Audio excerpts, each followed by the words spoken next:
Hello and welcome to another video about Pokemon and software. In this one we're going to talk about how I did some hardware modification and then some software and computer vision to get one of the rarest shiny Pokemon, shiny bonus disc Jirachi. But anyway, let me jump into it and show you the journey of how I got here. Alright, so in order to do this, I need to be able to control a GameCube to run the bonus disc, and I need to be able to control a Game Boy Advance to run, the bonus disc program and check whether it's shiny in Pokemon Ruby or Sapphire. And in order to do that, it actually turns out the GameCube part is really simple. There's a ton of libraries out there to basically make an Arduino, hook it up to a spliced GameCube controller, and pretend to be a GameCube controller. All sorts of stuff out there. That was really easy to do. There was one caveat to this that was not well documented, which is how to restart the GameCube. In my case, I'm using a Nintendo Wii, but Nintendo Wii basically has GameCube hardware in it, so you can pretend like it's a GameCube. In order to do that, I basically need to simulate pressing the reset button, and so what I ended up doing is wiring wires to the reset button, and this reset button is tiny, like very extremely small, and I basically had to solder wires to both ends of this and not bridge them. Actually, these are the grounds. There's two small wires behind this after disassembling. And so that's what these are here. And you can see them coming out of the little hole here that I drilled in the front of my Wii. So yeah, there's just two random wires. This is also before I got shrink wrap, so mind the ugly electrical tape here.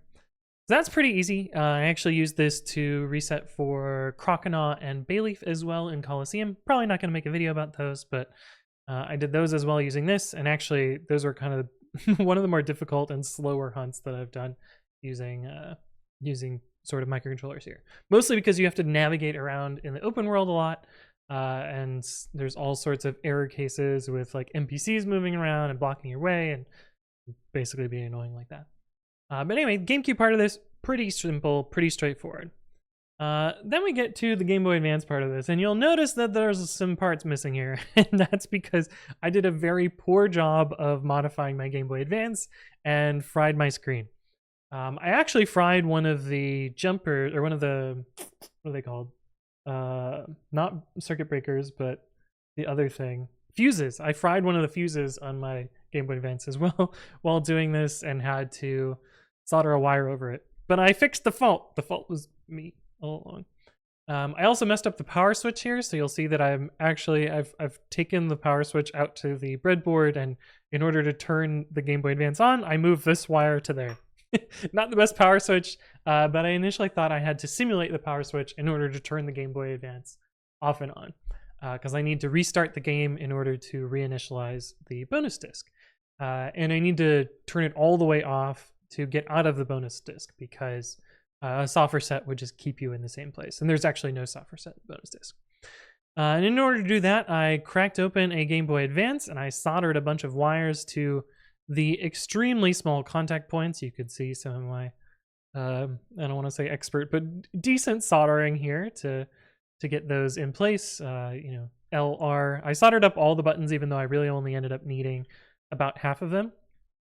And one thing that I noticed after doing some research online and after soldering all this and ruining the power switch is there's actually a hidden reset button. It's not actually a button, but it's a contact point on the Game Boy Advance, which if you short this to ground, it will restart the Game Boy Advance for you.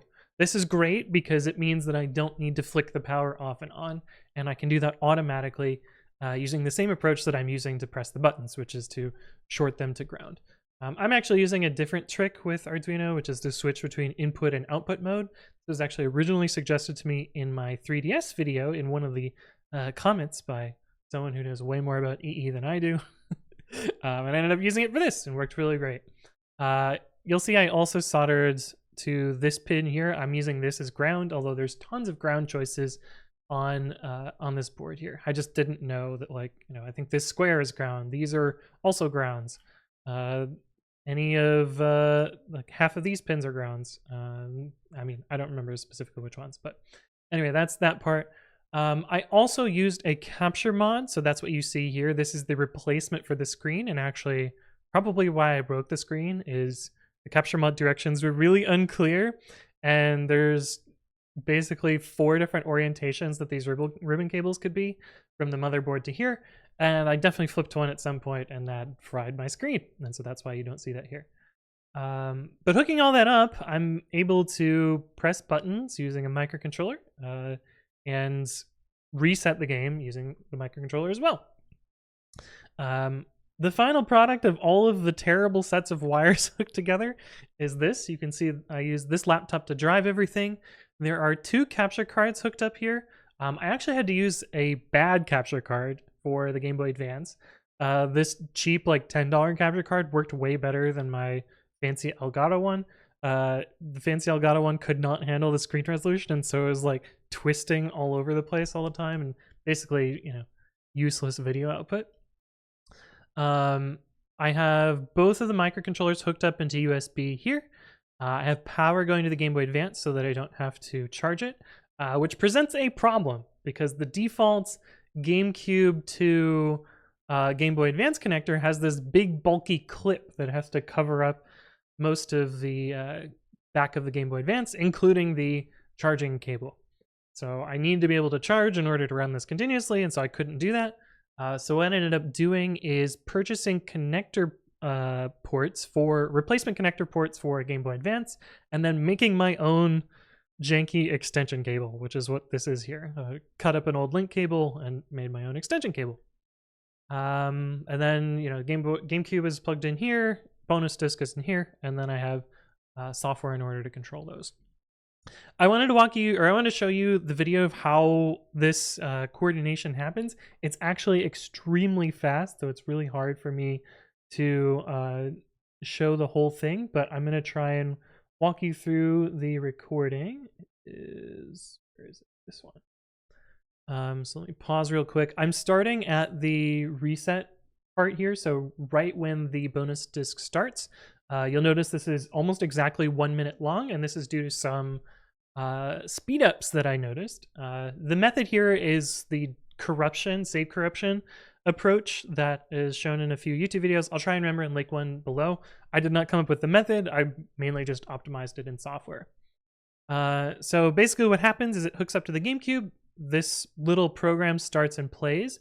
As soon as this ball goes over here and there's text down at the bottom, the connection is completed, jirachi's already on the game, and you don't have to watch any more of the animations that play on either the GameCube or on the Game Boy Advance. And so you'll see this happens here. It says you don't need to upgrade your berry program, and it already starts by resetting the game here. So that's what that little star is there. That's my reset button here. The GameCube, I let it play through an animation, even though it doesn't need to. It's actually just waiting to start over here.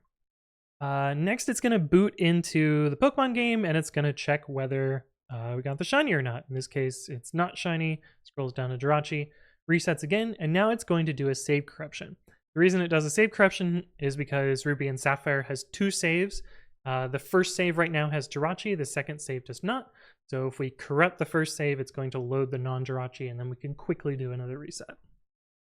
I detect whether it's shiny or not by how many blue pixels are on the summary screen in a particular rectangle as well. So it's a little 3x9 rectangle there.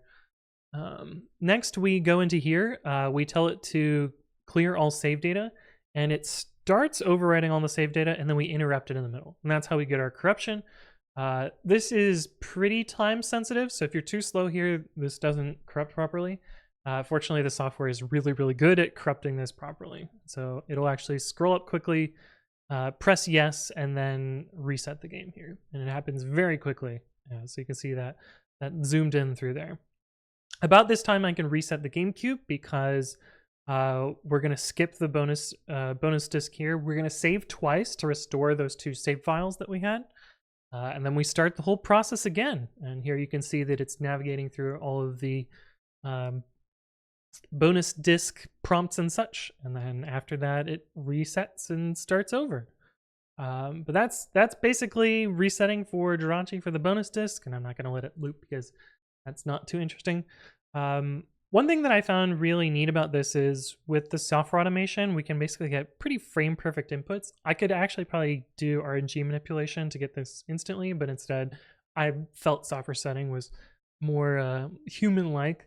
And it got a software set down to about a minute. There were 2 failure cases in this, which were very strange and hard to debug. I don't know why they happen. One of them is when the bonus disc initializes here. Sometimes this text doesn't appear at all. The Pokeball also doesn't appear at all, and it just hangs forever. Don't know what causes it, but I had to write special code to reset in that case. The other failure mode, and this happened about 1 in 50. So pretty often if I were doing this manually, I would run into this annoying case where I've just wasted, 2 minutes doing it as a human, or 1 minute doing it here. The other case that I found that was really annoying was this reset after corruption in here. Sometimes the game would just hang at this white screen and never boot into a game after that. And so I would have to turn it off and turn it back on again in order to fix that. This happened about 1 in every 300-ish attempts. So still ran into this quite a lot, but it was overcomable. And in the end, I think I have this open. In the end, I was able to get my shiny Jirachi. Here's the screenshot from when I finally got it. I believe there are 7 different flavors, so I ended up with the bashful one. But yeah, that's shiny Jirachi and how I absolutely destroyed a Game Boy Advance in order to do it. But I hope you found this useful, or at least interesting, and I will see you in the next one.